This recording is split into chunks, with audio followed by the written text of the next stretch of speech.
엔진의 위치에 따라 차량의 성능, 효율성, 승차감이 얼마나 달라질 수 있는지 아시나요? 바로 이런 점에서 차량의 특성과 목적에 맞는 엔진 배치와 방식을 선택하는 게 중요합니다. 그리고 이 부분에서 가장 앞서 나가는 브랜드가 바로 포르쉐입니다. 초창기 모델부터 현재까지 포르쉐는 혁신적인 엔진 설계와 주행 안정성을 극대화하기 위한 최적의 엔진 배치를 선보여 왔는데요.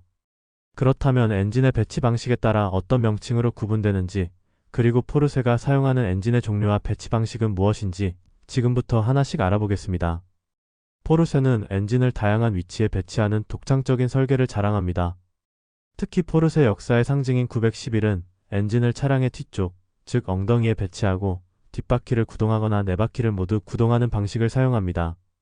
이런 배치를 리어 엔진 리어 휠 구동 RR, 리어 엔전 리어 드라이브 구조라고 부르는데 911은 이 방식을 대표하는 모델입니다. RR 구조는 몇 가지 독특한 장점을 제공합니다. 먼저 엔진이 구동축과 가까이 있어 출력 손실이 적습니다.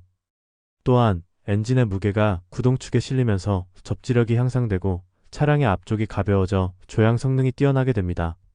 이처럼 911의 설계는 단순히 독특한 배치를 넘어 퍼포먼스와 안정성을 모두 잡은 포르쉐의 기술력을 보여줍니다. 포르쉐의 엔트리급 모델 718 박스터와 카이맨의 경우 엔진을 최대한 가운데로 몰아놓았습니다. 등 뒤에 포효하는 엔진을 메고 달리는 셈입니다. 미드십 구조는 무게 배분에서 큰 이점이 있습니다. 자동차를 구성하는 부품 중 가장 무거운 엔진이 가운데 있기 때문에 가속과 코너링 성능 모두 뛰어난 것입니다. 지금은 역사의 뒤안길로 사라진 포르쉐 카레라 GT와 카레라 GT의 빈자리를 채우는 가장 강력한 하이브리드 918 역시 미드십 구조인 걸 보면 무게 중심은 고성능 차가 꼭 갖춰야 할 덕목이라 할 수 있습니다. 사실 포르쉐는 미드십 구조에서 시작했다고 해도 과언이 아닙니다. 1948년 포르쉐라는 이름표를 달고 나온 356 넘버1이라는 2인승 로드스터는 엔진을 가운데 둔 미드십 구조였습니다. 이후 포르쉐는 미드십 스포츠카에 대한 열망을 버리지 않았고 16기통 미드십 경주차, 1957년 550의 뒤를 잇는 경주차 718 RSK도 있었죠. 모두 완벽한 무게중심을 무기로 레이스에서 엄청난 성적을 기록하기도 했습니다. 미드십과 사랑에 빠진 포르쉐가 엔진을 뒤로 밀어내기 시작한 이유는 순전히 공간을 확보하기 위해서였습니다. 포르쉐는 꼭 고성능에만 집중한 엔진 배치 방식만 고수하지 않습니다. 가장 대중적이고 가족 친화적인 모델로 알려진 마칸, 파나메라와 카이엔은 엔진을 앞에 배치하고 뒷바퀴 또는 네 바퀴를 구동하는 방식을 채택하고 있습니다. 이 대중적인 프론트 엔진 방식을 사용하면서도 포르쉐는 성능에 대한 타협을 결코 하지 않았습니다. 특히 엔진의 크랭크 샤프트와 드라이브 샤프트를 같은 방향으로 배치해 구동 손실을 최소화하는 정교한 설계를 도입했습니다. 그 결과 세단과 SUV임에도 불구하고 강력한 퍼포먼스를 자랑하며 포르쉐만의 독창적인 주행 감각을 유지하고 있습니다. 이처럼 포르쉐는 모든 차종에서 성능과 실용성을 동시에 잡는 데 성공하고 있습니다. 이제 포르쉐가 사용하는 엔진 종류에 대해 알아보겠습니다. 먼저 박서 엔진은 누구나 알듯이 포르쉐의 대명사입니다. 사실 정확한 명칭은 플랫 엔진인데요.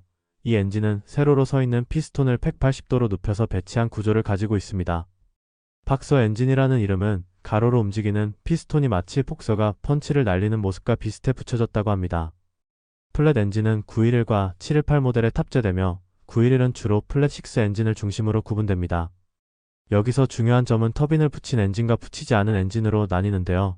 과거에는 911 터보를 제외한 대부분의 911 모델에 자연흡기 박서 엔진이 탑재되었습니다.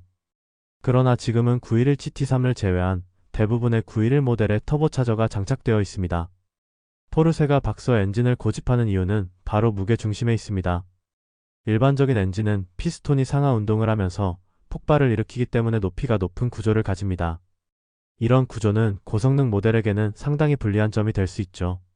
하지만 포르쉐의 박서 엔진은 피스톤이 좌우로 움직이기 때문에 무게 중심을 현저히 낮출 수 있습니다. 이로 인해 급격한 코너링 시에 차량이 좌우로 쏠리는 롤링 현상이 적어지게 되죠. 따라서 박서 엔진은 고성능 주행에서 아주 중요한 장점이 되는 것입니다. 또한 박서 엔진은 6기통만 있는 것이 아닙니다. 718 박스터와 카이맨은 4기통 박서 엔진을 탑재하고 있는데요. 출력 측면에서는 약간의 손실이 있을 수 있지만 무게와 효율성 등 다양한 부분에서 이점이 있기 때문에 4기통 엔진으로도 충분히 고성능을 발휘할 수 있습니다. 포르쉐는 박서 엔진만 있냐? 물론 아닙니다. 파나메라와 카이엔, 마칸에는 B형 엔진을 탑재하고 있습니다. 911은 718보다는 대중성을 강조한 엔진이죠. 그렇다고 성능이 빠지는 것은 절대 아닙니다. 포르쉐니까요. 파나메라 중 가장 강력한 성능을 내는 터보 S의 경우 V8 4.0L 트윈터보 엔진을 얹고 무려 642마력의 최고 출력을 쏟아내며 달립니다. 최대 토크는 83.7kg, M에 달하죠. F6 트윈터보 엔진을 달고 650마력을 내는 911 터보 S와 단 8마력 차이밖에 보이질 않습니다. 이 얘기는 플랫 엔진뿐만 아니라 B형 엔진도 잘 만드는 브랜드라는 뜻이기도 합니다. 포르쉐는 포르쉐인 것이죠. 외계인이 차를 만든다는 소문까지 있는 포르쉐는 그 어떤 것과도 비교할 수 없는 브랜드입니다. 다양한 엔진 형식은 물론 엔진을 어디에다 두어야 최고의 성능을 발휘하는지 알고 있는 고성능 장인이죠. 무엇을 상상하던 그 이상을 해내는 브랜드가 바로 포르쉐입니다. 감사합니다. 다음 영상을 기대해주세요. 구독, 좋아요, 알림 설정 부탁드립니다.